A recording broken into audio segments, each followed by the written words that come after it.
Estamos de volta com Conexão Unifeso, o programa que leva a nossa instituição até você. Agora vamos conversar com o professor Fábio Rocher, que é meteorologista, professor do curso de Engenharia Ambiental e Sanitária do Unifeso. Professor Fábio, seja muito bem-vindo.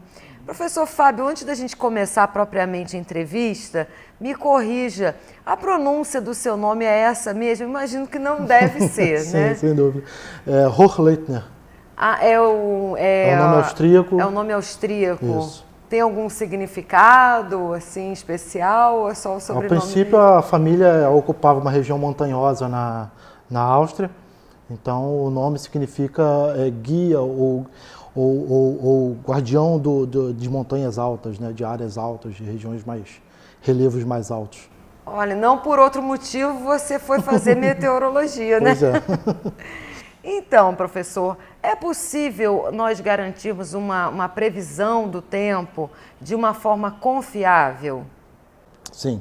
A previsão do tempo, antes de mais nada, ela é uma junção de informações, né? Você tem a figura do próprio meteorologista, com os conhecimentos que a gente tem desenvolvidos e até hoje, e tem a instrumentação que é preciso de auxílio para você ter essas informações. Então, eu preciso ter estações meteorológicas, eu preciso ter informações de satélite, eu preciso ter informações de radares meteorológicos e uma série de outras informações, de medições do local, para que isso possa ser o mais próximo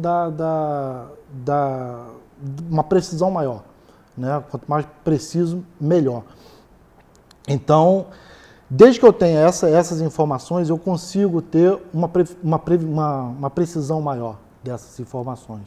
Se você tem esses equipamentos que fazem essa comunicação que permitem a previsão, é isso? Sim. Para cada local que a gente tem uma particularidade com relação ao comportamento da atmosfera e o comportamento dos oceanos, que são os dois parâmetros que a gente tem dentro da meteorologia que são de grande importância, né? O que acontece dentro do oceano e o que acontece na própria atmosfera. Então, esses dois parâmetros eles se completam e um interfere no outro. Então, eu preciso ter essas informações bem detalhadas para que eu possa fazer uma previsão adequada para isso. E cada local, por exemplo, uma região mais montanhosa, uma região com relevo mais acidentado, como a nossa, aqui em Teresópolis, ou uma região de baixada, uma região litorânea, ou uma região de chapada, mais para o interior do continente, cada uma dessas regiões elas têm comportamentos com relação à atmosfera diferentes. Então você precisa adequar como você vai observar as informações do local e o conhecimento de como esses fenômenos eles atuam em cada um desses locais, para que o meteorologista possa efetivamente conseguir saber qual vai ser a condição no momento posterior. E professor, existe uma fonte que seja mais segura para a gente poder consultar a previsão do tempo? Por exemplo, esses aplicativos de celular, né? Tem alguns celulares até que já vêm com um aplicativo para você ver como é que vai estar o tempo semana que vem, amanhã, hoje. Isso é confiável? Tem fontes mais seguras, mais precisas, aonde as pessoas, mesmo quem não trabalha diretamente com a meteorologia, pode ter acesso? Bom, com essa questão de aplicativos, tem algumas considerações que tem que ser feitas. A meteorologia faz parte de como é que eu vou descrever o movimento da atmosfera, né? Essa atmosfera, bem como os oceanos, elas estão fazem parte do nosso planeta. E o nosso planeta é um organismo vivo. Então, todos esses fenômenos que acontecem, que a gente vê acontecendo, frente fria e outros eventos que a gente tem, tempestades, nuvens de tempestade e tudo mais, todos esses eventos eles estão ligados com fenômenos que acontecem em outras partes do mundo. Então, coisas que acontecem, por exemplo, no Oceano Pacífico, um aquecimento no Oceano Pacífico, ou uma alteração da temperatura no Oceano Atlântico, por exemplo, eles afetam as condições em vários locais. Então, eu preciso ter um conhecimento adequado do que a gente chama dos fenômenos de grande escala, que são os fenômenos de grande circulação que acontecem na atmosfera ao longo do planeta.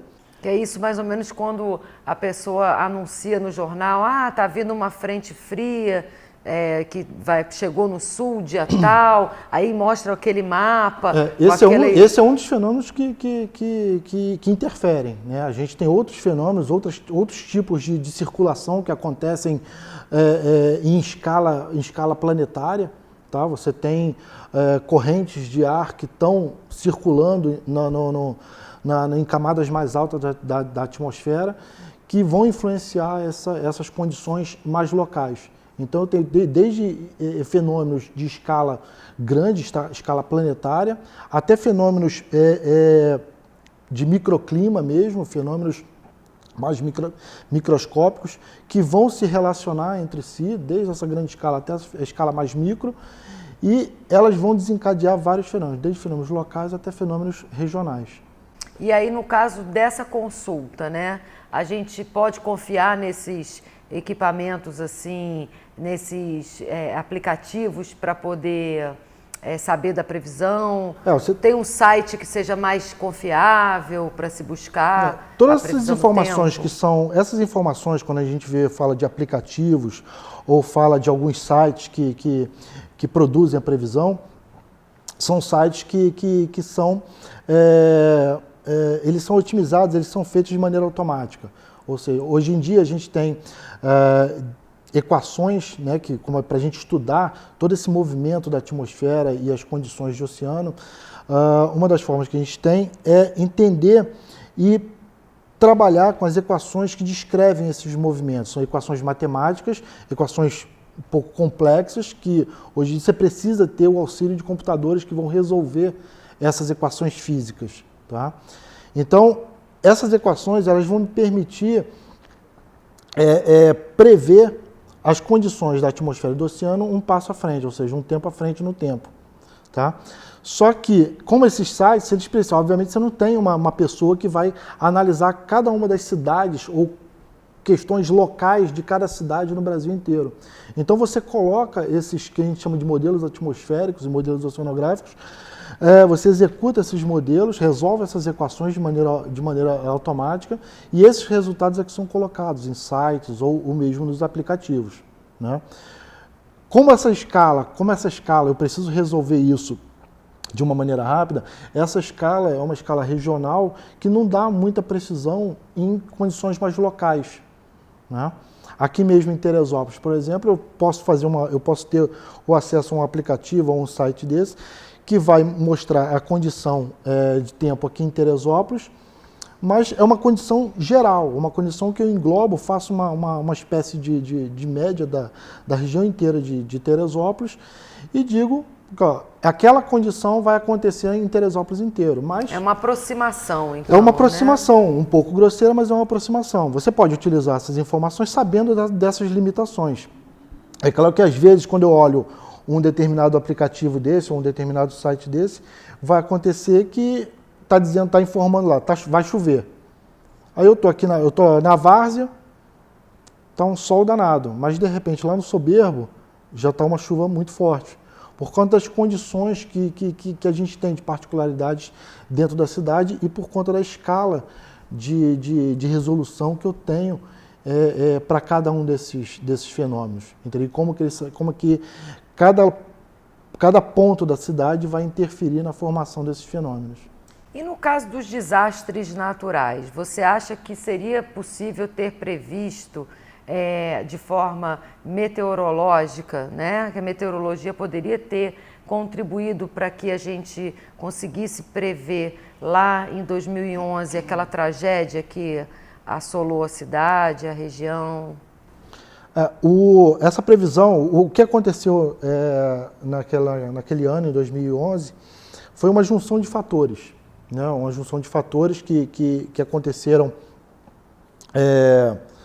praticamente ali no mesmo período e que intensificaram um fenômeno que ocasionou a chuva mais intensa.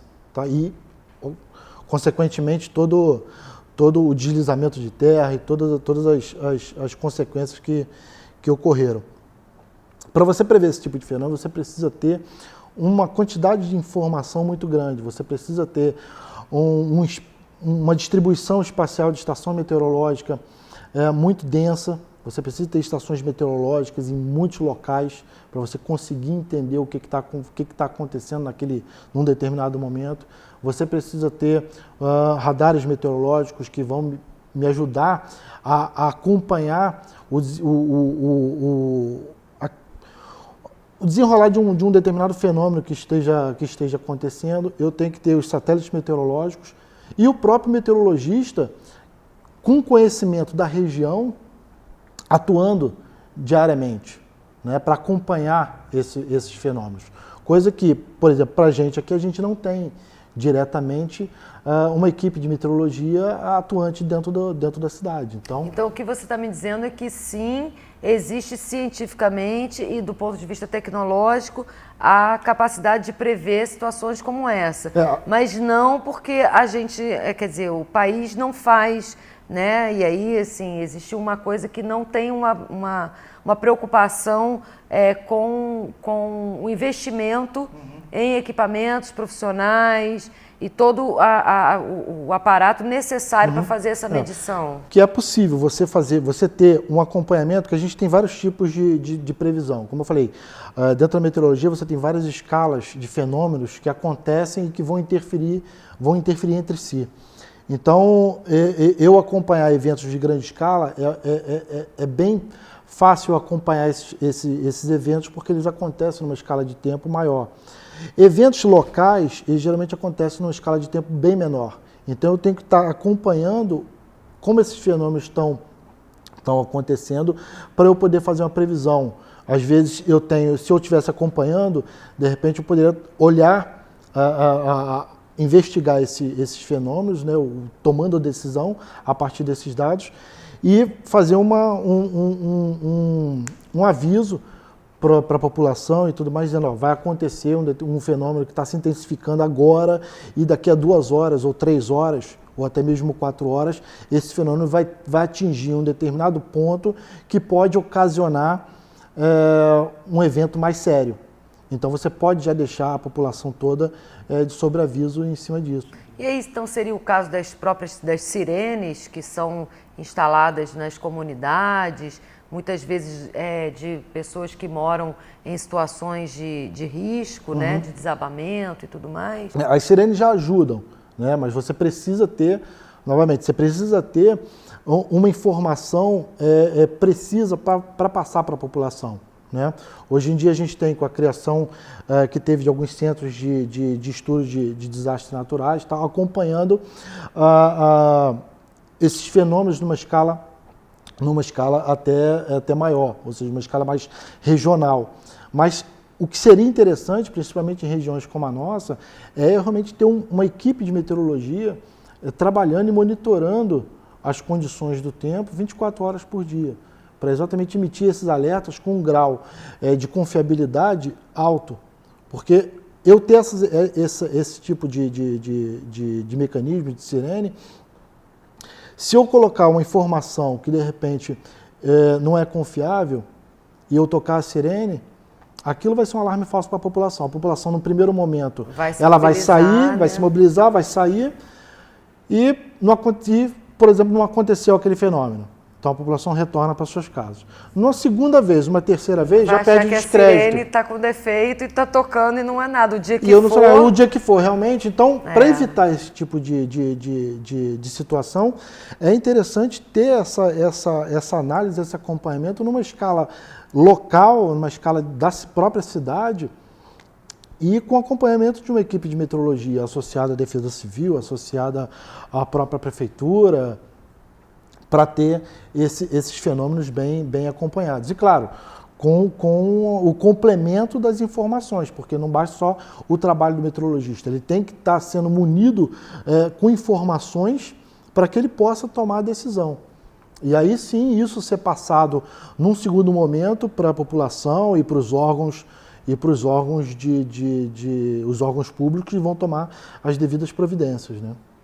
E no caso do curso de engenharia ambiental, né? Qual a importância, como que você percebe o curso de engenharia ambiental e sanitária, né? Como que você percebe a importância da meteorologia para essa formação? Dentro da formação do engenheiro ambiental, a meteorologia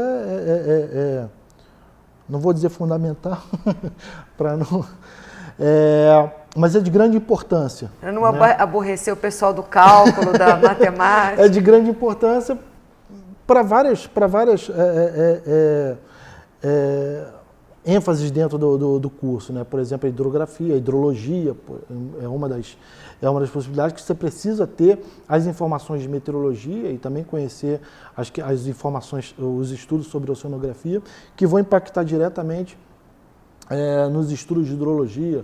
A parte agrícola, por exemplo, também depende totalmente da meteorologia. Então, uma série de estudos que você pode fazer dentro da engenharia ambiental que são necessárias essas informações de meteorologia, pelo menos para conhecer como é que os fenômenos meteorológicos eles vão interferir em cada um dos processos das áreas da engenharia ambiental, né?